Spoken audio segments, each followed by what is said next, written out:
রাজার রাজা তিনি কৃষ্ণচন্দ্র নাম, ভক্তি ভরে তাঁর পদে জানাই প্রণাম। প্রজারা রাজ্যে তার থাকে মহা সুখে, তার নামে জয়ধ্বনি ফেরে লোকমুখে। রাশি রাশি আম জাম গাছে গাছে ফলে, রাজ্যে তার পাঠশালে গ্রীষ্মের ছুটি চলে। মহাজন মহারাজ মস্ত বড় মন, বুড়ো শিবের কৃপায় তিনি দীর্ঘজীবী হন। সাধু সাধু, কবির মুখে ঘি মধু। ইয়ের পেটে ঘি সহ্য হয় না, তুমি তো সভা কবির বদ হজম করিয়ে ছাড়বে গোপাল। যার যেমন রুচি তার তেমনই খেয়াল। মন্ত্রী তো নয়, যেন খেক শিয়াল।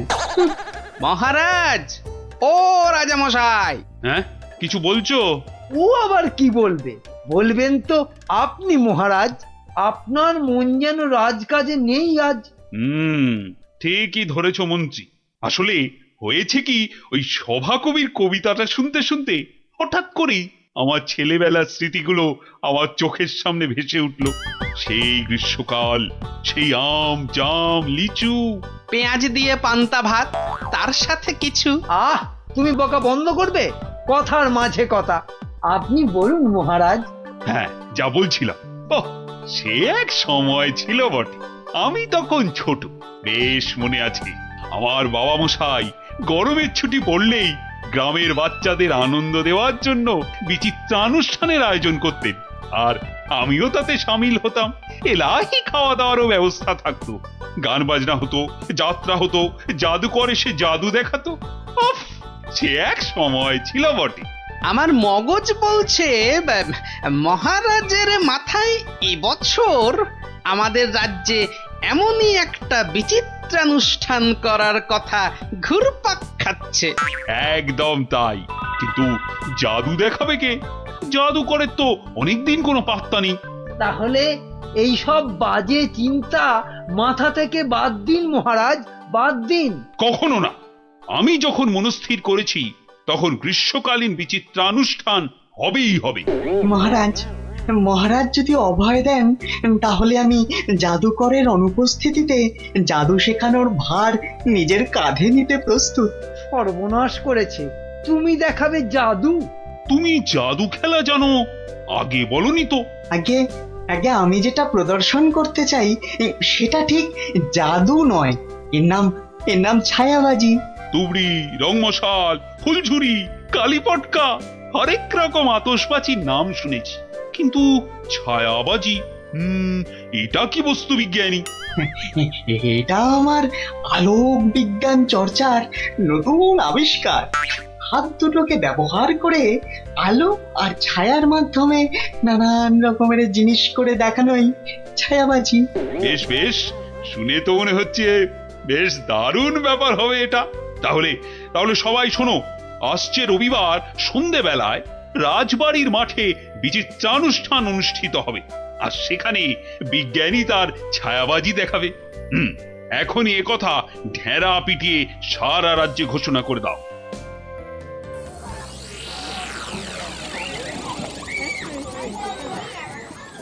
এখন আপনাদের সামনে ছায়াবাজি প্রদর্শন করতে আসছেন আমাদের সকলের প্রিয় বিজ্ঞানী দাদু। হাততালি, হাততালি, হাততালি।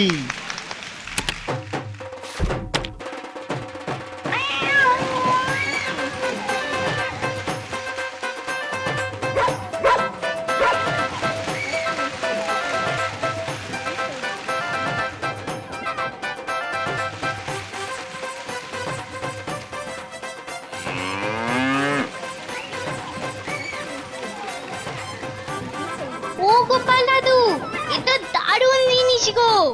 গোপাল দাদু, শোনো না, তুমি বিজ্ঞানী দাদুকে বলো না আমাদের ছায়াবাজি শেখাতে। আয়, শুধু তুই কেন রে? আমরাও শিখবো। আমাদের হয়ে তুমি বিজ্ঞানী দাদুকে বলবে তো? কথা দাও, কথা দাও, আমাদের ছায়াবাজি শেখানোর ব্যবস্থা করবে তুমি। আরে আচ্ছা আচ্ছা, বলবো রে বাবা, বলবো। সাবাস বিজ্ঞানী, সাবাস। আমি আমি অভিভূত, আপ্লুত। আমি তোমাকে প্রশংসা করার কোনো ভাষাই খুঁজে পাচ্ছি না। শুধু একা আমি নই, সকলে তোমার ছায়াবাজি দেখে মুগ্ধ হয়েছে। এই নাও তোমার পুরস্কার, 100 স্বর্ণ মুদ্রা। জয় মহারাজ কৃষ্ণচন্দ্রের জয় জয় মহারাজ কৃষ্ণচন্দ্রের জয়।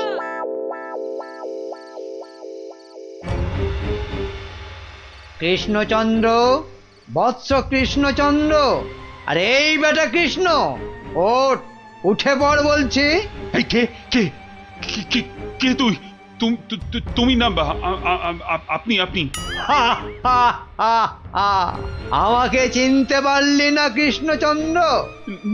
না মানে আপনি কে দাদা? আমি যম রে হাঁদা। মানে যমরাজ? আরে থাম থাম থাম, যমকে দেখাচ্ছে রামের ভয়, তোর আস্পর্ধা তো কম নয়। মাফ করবেন যমরাজ, কিন্তু আপনি এখানে কি করছেন? আমি তোকে সঙ্গে করে নিয়ে যেতে এসেছি কোথায়? যমলোকে। পৃথিবীতে আজই তোর আয়ু শেষ কৃষ্ণ। এখন চল আমার সাথে, যমলোকে গিয়ে চিত্রগুপ্ত তোর পাপের হিসেব করবে, আর আমি তোকে এক কড়াই গরম তেলে ফুলুরির মতো ভাজবো। আমি আমি আমি আমি আমি আমি এখনই মরতে চাই না, আপনি আমাকে বাঁচতে দিন, বাঁচতে দিন। আহ, আহ, আহ, আহ। সেটা তো সম্ভব নয় কৃষ্ণ। আয়ু শেষ হলে সবাইকেই মরতে হয়।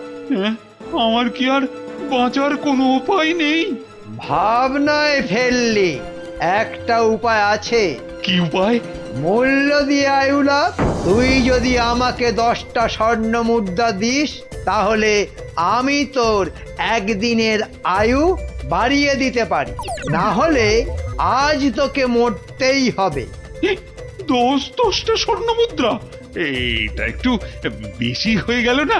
একে মরতে বসেছিস, তার উপর আবার জমির সাথে দর কষাকষি করছিস। নে তাহলে, মরার জন্য তৈরি হ। আহা, আমি কি দেব না বলেছি? বাহ, এই তো পথে এসো বাবা। নে, এবার ভালোয় ভালোয় 10টা স্বর্ণ মুদ্রা বার করে জানলা দিয়ে ছুঁড়ে ফেলে দে। কি হলো, দে।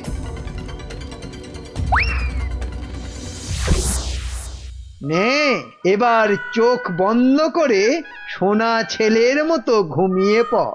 আর হ্যাঁ, আমি যে এসেছিলাম এ কথা ভুলেও কাউকে বলিস না। ঠিক আছে ঠিক আছে, বলবো না বলবো না। নে, এবার ঘুমিয়ে পড়।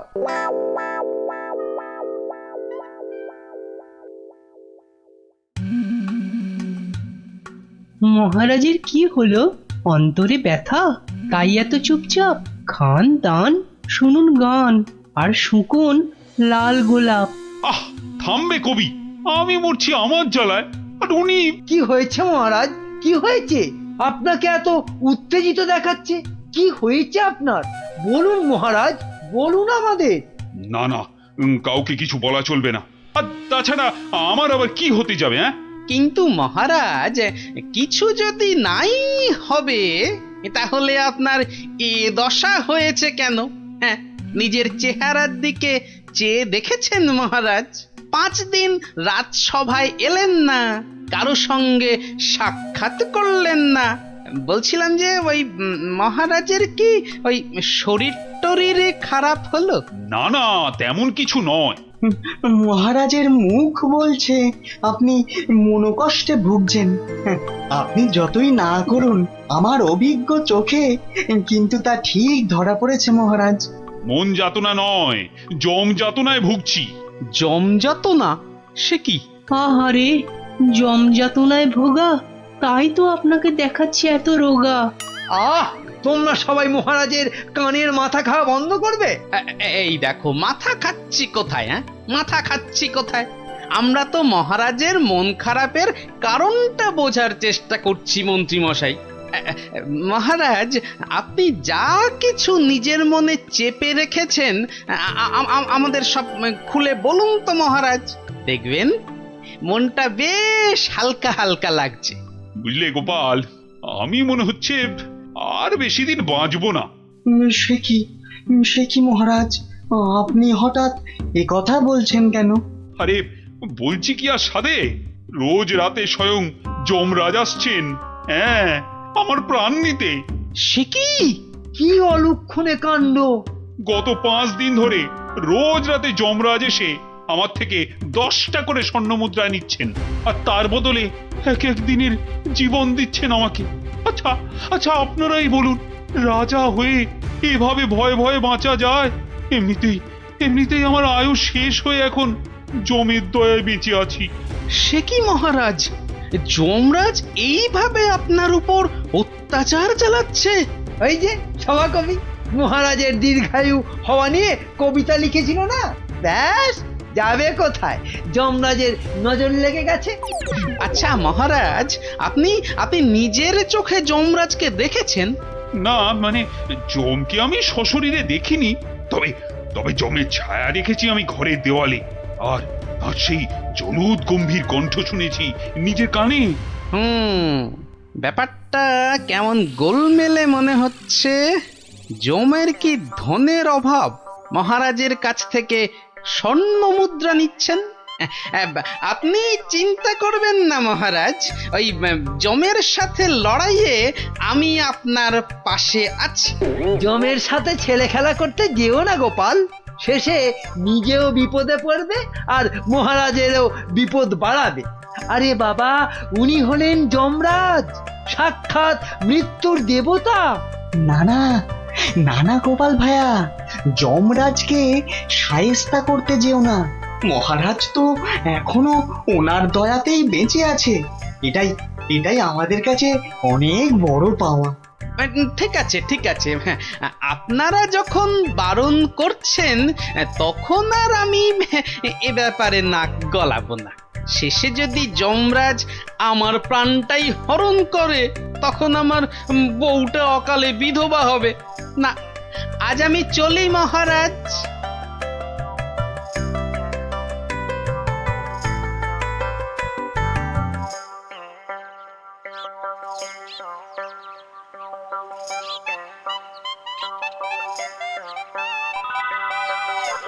তখন থেকে কি ছাইপাশ ভাবছো? হ্যাঁ, দুপুরে ঠিক করে খেলেও না, ঘুমোলেও না, তোমার কি হয়েছে গো? জমে ধরেছে। হ্যাঁ, আহা, আমাকে না মহারাজকে। আমি ভাবছি মহারাজকে কিভাবে জমের হাত থেকে উদ্ধার করা যায়, বুঝলে? আচ্ছা গিন্নি, ছায়া কি কথা বলে? ছায়া কথা বলে? আমি তো এমন কথা জন্মে শুনিনি বাপু। চাই চানাচুর টাটকা ভাজা, যতই খাবে ততই মজা, লাগলে বলবেন। এখানে আবার ফেরিওলা? যতই খাবে ততই মজা। ও হরি তোরা, আমি তো তোর গলাটাই চিনতে পারিনি, ভাবলুম ফেরিওয়ালা বোধ হয়। এই চোঙাটা কোথা থেকে জোটালি রে?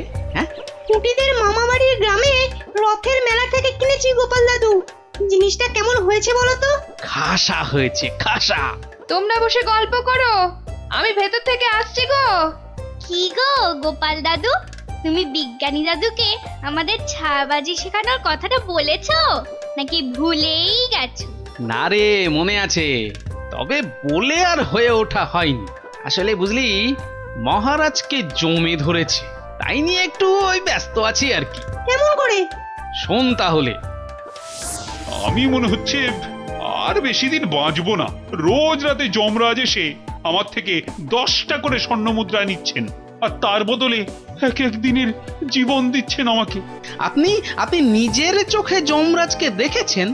না মানে, জমকে আমি সশরীরে দেখিনি, তবে তবে জমের ছায়া দেখেছি আমি ঘরের দেওয়ালে, আর আর সেই জলুদ গম্ভীর কণ্ঠ শুনেছি নিজের কানে। কি বুঝলি? হ্যাঁ, এখন যেভাবেই হোক মহারাজকে জমের হাত থেকে বাঁচাতেই হবে। আমার না খুব জোরে ছোট বাইরে পেয়েছে। যা বাবা, জমের কথা শুনেই তোর পেয়ে গেল, তো চোখের সামনে দেখলে না জানি কি করতিস। আবার এখানেই করিস না যেন, যা যা বাগানের ধারে গিয়ে করে আয়। উফ,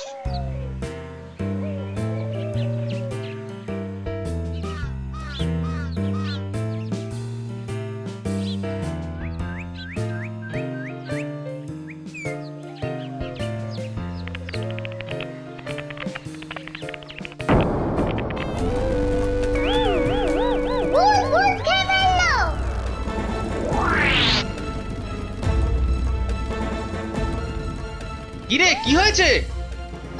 গোপাল দাদু যমরাজ না তোমার বাড়িতেও চলে এসেছে। সে কি রে? দেখা তো কোথায়?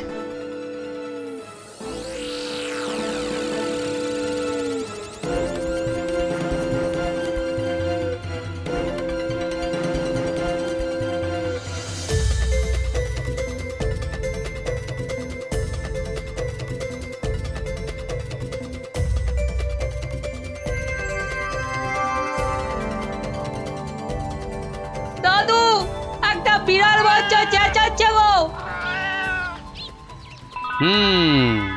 এতক্ষণে যমরাজের ব্যাপারটা আমার কাছে পরিষ্কার হল।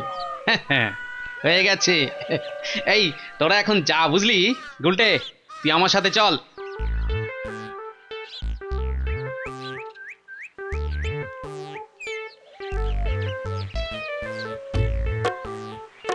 আজ রাতে তোমার ছায়াবাজির আসল পরীক্ষা বিজ্ঞানী। আচ্ছা বিজ্ঞানী, গুলটে পারবে তো তুমি যেমন যেমন শিখিয়েছো তেমন তেমন করতে? পারবে পারবে, নিশ্চয়ই পারবে। কিন্তু কিন্তু সে আজ রাতে আসবে তো? আরে আলবাত আসবে, আর এলেই বেটাকে দেখিয়ে ছাড়বো। গুলটে, তুই এখন বাড়ি যা।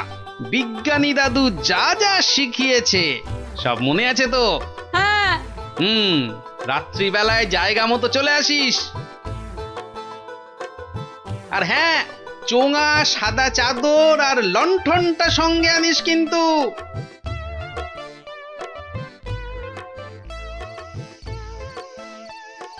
ওঠ কৃষ্ণচন্দ্র, তোকে এত করে বারণ করা সত্ত্বেও তুই আমার সাথে সাক্ষাতের কথা সবাইকে বললি।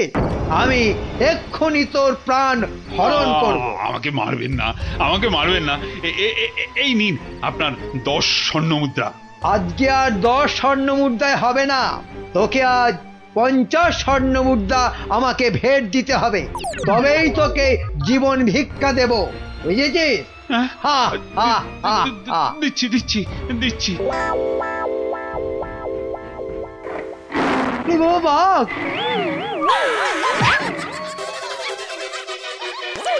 ওরে বাবা রে, গেলাম রে। আসুন মহারাজ, আসুন। এই হলো আপনার যমরাজ। বাবা জীবনের শ্রীমুখটা একটু দেখি। ক্ষমা করে দিন মহারাজ, ক্ষমা করে মন্ত্রী, দিন। তুমি? আর এমনটা হবে না মহারাজ। ক্ষমার অযোগ্য তুমি। এক্ষুনি 50,000 বার আমার সামনে কান ধরে উঠবোস করো করো। শেষে কিনা শস্যের মধ্যেই ভূত। গুলটে, তুই ভালো করে গুন তো, দেখিস যেন একদম ফাঁকি না দেয়। তারপর দেখছি বেটা কি। গোপাল, বিজ্ঞানীর মুখে আমি সবই শুনেছি। আজ আবার তোমার বুদ্ধি আর সাহসের বলে আমি এক মহাবিপদ থেকে মুক্তি পেলাম। এই নাও তোমার পুরস্কার, 50 স্বর্ণ মুদ্রা। জয় মহারাজ কৃষ্ণচন্দ্রের জয়।